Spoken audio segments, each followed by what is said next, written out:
BNP বুঝে গেছে, বিএনপির উপলব্ধি হচ্ছে এই আগস্ট মাসেই বিএনপির অবস্থা 12টা বাজবে। বিএনপি কঠিন পরিস্থিতিতে পড়ছে এবং বিএনপিকে উদ্ধার করার মতো কেউ নেই, বিএনপিকে উদ্ধার করতে পারছে না। আপনার পিনাকি ভট্টাচার্যের ভিডিও দেখেছেন যে বিএনপি ধ্বংসের দিকে যাচ্ছে, পতন, বিএনপি পতনের দিকে, কেউ ঠেকাতে পারছে না। কে ঠেকাবে? বিএনপির টপ বা শ্রেষ্ঠ বুদ্ধিজীবী এখন ফাহাম আব্দুল সালাম। সে ফাহাম আব্দুল সালামের এই কি অবস্থা দেখেন, কতটা পচে গলে থার্ড ক্লাস ছাত্রীতে পরিণত হয়েছে। আপনি চিন্তা করেন যে তারেক রহমানের আয়ের উৎস জানার অধিকার আপনার নাই। এই বিএনপিকে ধ্বংস করবে না, ধ্বংস করবে কি টেম্পো স্ট্যান্ডের কর্মীরা? টেম্পো স্ট্যান্ডের কর্মীদের কাজ বুদ্ধিভিত্তিক জগতে পড়ে না, শিকড়ে পড়ে না। এটা গাছপালা, ডাল পাতা, ওটা কেটে ফেললে আবার গজায়, কিন্তু শিকড় কেটে ফেললে ওই গাছ আর গজায় না, ধ্বংস হয়ে যায়। যারা টেম্পো স্ট্যান্ডে চাঁদাবাজি করছে এরা হচ্ছে ডালপালা পাতা, এগুলোর সমাধান আছে। কিন্তু ফাহাম আব্দুল সালামরা এই সাপরিগিরি করে, এই উদ্ভট বুদ্ধিজীবিতা করে যা করছেন, এর অর্থ হচ্ছে যে বিএনপির শিকড় কেটে দিচ্ছেন। এই বিএনপিকে পতনের হাত থেকে, ধ্বংসের হাত থেকে কেউ বাঁচাতে পারবে না, কেউ উদ্ধার করতে পারবে না। মির্জা ফখরুলরা দেখেন, এই যে ন্যারেটিভ গুলো কারা সেট করে দেয়, যে মির্জা ফখরুল বলেন যে মুক্তিযুদ্ধের পক্ষের বিপক্ষে বলে আমরা বিভাজন তৈরি করব না, মুক্তিযুদ্ধের পর সবাই বিজয়ী শক্তি, সবাই স্বাধীন, স্বাধীনতার পর সবাই স্বাধীন, এখানে বিপক্ষে কেউ থাকে না। এটা আওয়ামী লীগ এই রাজনীতি করেছিল পক্ষ বিপক্ষের, সালাউদ্দিনও বলেছে। অথচ ৭১-এর রাজাকার, এই মুহূর্তে বাংলা স্যার, এই আওয়ামী স্লোগান বিএনপি নেতারা দেয়। মানে এরা কি করে, কি করবে, কোনটা ধরবে কোনটা ছাড়বে এটাই বুঝে না। কোনো শৃঙ্খলাই নেই, কোনো ন্যারেটিভ নাই, কিচ্ছু নেই। তারেক রহমানের ইনকাম বা কারো ইনকাম নেই, কোনো কিছুর জবাবই দিতে পারছে না। মানুষের মনের মধ্যে সন্দেহ, অবিশ্বাস ঢুকিয়ে দিচ্ছে। ফাহাম আব্দুল সালামের এক বক্তব্যে বিএনপির যে কত লক্ষ ভোট কমেছে, সবাই ধরে নিয়েছে যে তারেক রহমান চলে চাঁদাবাজির টাকায়, এটা বলতে পারছে না, ক্লিয়ার কিছু বলতে পারছে না।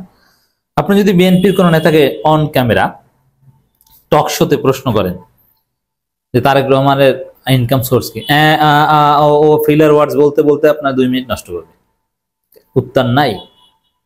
উত্তর হচ্ছে শায়েকে জন্মানা যেটা বলেছেন, চান্দা তোলে পল্টনে, চলে যায় লন্ডনে, ভাগ যায় লন্ডনে। উত্তর হচ্ছে 10%। এখন আবার নাসিরউদ্দিন পাটোয়ারিটা সামনে আনছেন। লুৎফুজ্জামান বাবররা যে চীন থেকে অস্ত্র এনেছিলেন, সে অস্ত্র ব্যবসার 10% পান কিনা? নাহলে 7 লাখ টাকা বাসা ভাড়া দিয়ে কিভাবে থাকেন লন্ডনে? আরো সব মিলে 1 কোটি টাকা খরচ আছে মাসে। তো দর্শক, সব মিলিয়ে বিএনপি এই আগস্ট মাসে একটা জুয়া খেলায় নেমেছে। যেমন জুলাই সনদ এবং জুলাই ঘোষণাপত্র নিয়ে এক মহা নাটক শুরু করেছে বিএনপি। প্রথমে জুলাই সনদের বিরোধিতা করেছে, বলেছে জুলাই সনদ এটা আবেগ, এটা আইনগত ভিত্তি নাই, এটা সংবিধানে অন্তর্ভুক্ত করার কোনো সুযোগ নেই। তারপরে জনগণের ডলা খেয়ে বলছে না না, সংবিধানে এটা অন্তর্ভুক্ত হতে পারে, তবে মূলনীতিতে নয়, প্রিএম্বলে। তারপর আবার বলছে না, এটা সংবিধানে ঢুকালে সমস্যা হবে। নিজেদের মন মতো করে একটা খসড়া ডক্টর ইউনূসের মাধ্যমে তৈরি করে বলছে যে আমরা এই খসড়ায় রাজি, 2 বছর পর সংস্কার বা 2 বছর মধ্যে নির্বাচিত সরকার সংস্কার বাস্তবায়ন করবে, আমরা রাজি। এগুলো বিএনপির ধ্বংসের ফাঁদ। কিভাবে? সাপোজ দেখেন, ডক্টর ইউনূস বিএনপির পরামর্শে ভংসাং ধনুফুনু একটা জুলাই সনদ খসড়া দিয়েছেন পলিটিক্যাল পার্টিগুলোর মধ্যে। তো জামাত, এনসিপি অলরেডি বলে দিয়েছে এটা আমরা সাইন করবো না, এটা চলবে না। কিন্তু এটার জন্য দিন শেষে বিএনপিকেই ভুগতে হবে। এই যে লন্ডন কেলেঙ্কারি বা লন্ডন বৈঠক এবং এই জুলাই সনদ, এগুলো নিয়ে বিএনপি রাজপথে পরাজিত হবে। বিএনপি মেকানিজম করে ধরে ভুয়া টুয়া ডক্টর ইউনূসের মাধ্যমে তৈরি করেছে। অর্থ হচ্ছে এটা সাইন হবে না, এখন তরুণ প্রজন্ম, জামাত সবাই রাজপথে নামে। আচ্ছা, এই জুলাই সনদের দাবিতে রাজপথে নামলে আর একটা বিপ্লবের ডাক দিলে বিএনপি কি সেই বিপ্লব ঠেকাতে লাঠি নিয়ে মাঠে নামতে পারবে? কখনোই না। তাহলে কি হবে?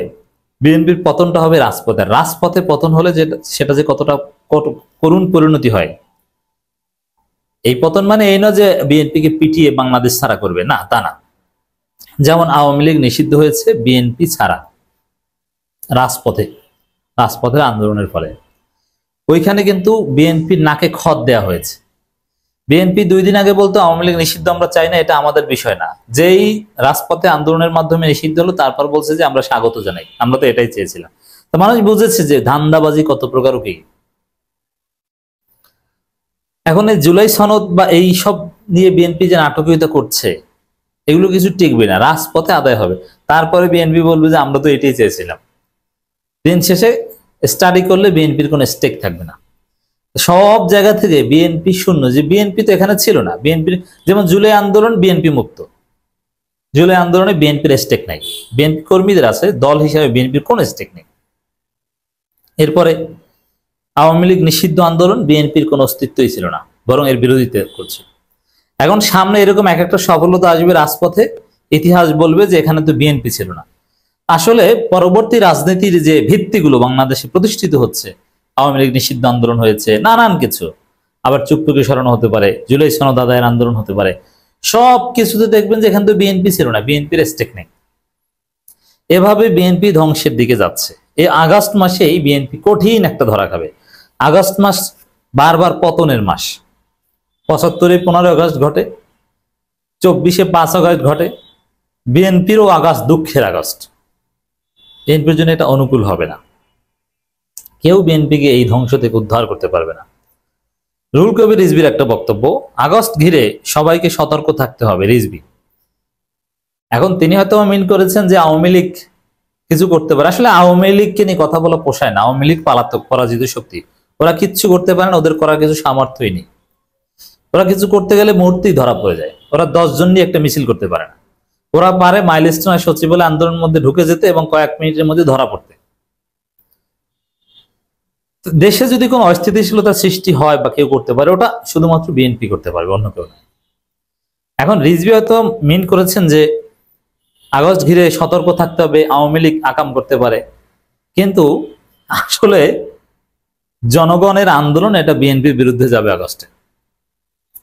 তাহলে এই সতর্কতার নামে বিএনপিকে বাদ দিয়ে বিভিন্ন যে আন্দোলন, জুলাই সনদ, এগুলোতে যেন বিএনপি থাকতে পারে না, গড়ে উঠতে পারে, এই ধরনের চিন্তা ভাবনা বিএনপি করতে পারে। আগস্ট মাস ঘিরে নানা আশঙ্কা প্রকাশ করেছেন বিএনপির জ্যেষ্ঠ যুগ্ম মহাসচিব রুহুল কবির রিজভী। তিনি বলেন, আগস্ট সবাইকে সতর্ক থাকতে হবে।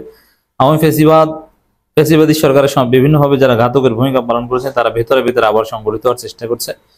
এগুলো জুজুর ভয়, কিচ্ছু না। মূল হচ্ছে এই আগস্টে বিএনপি একটা কঠিন ধরা খাবে।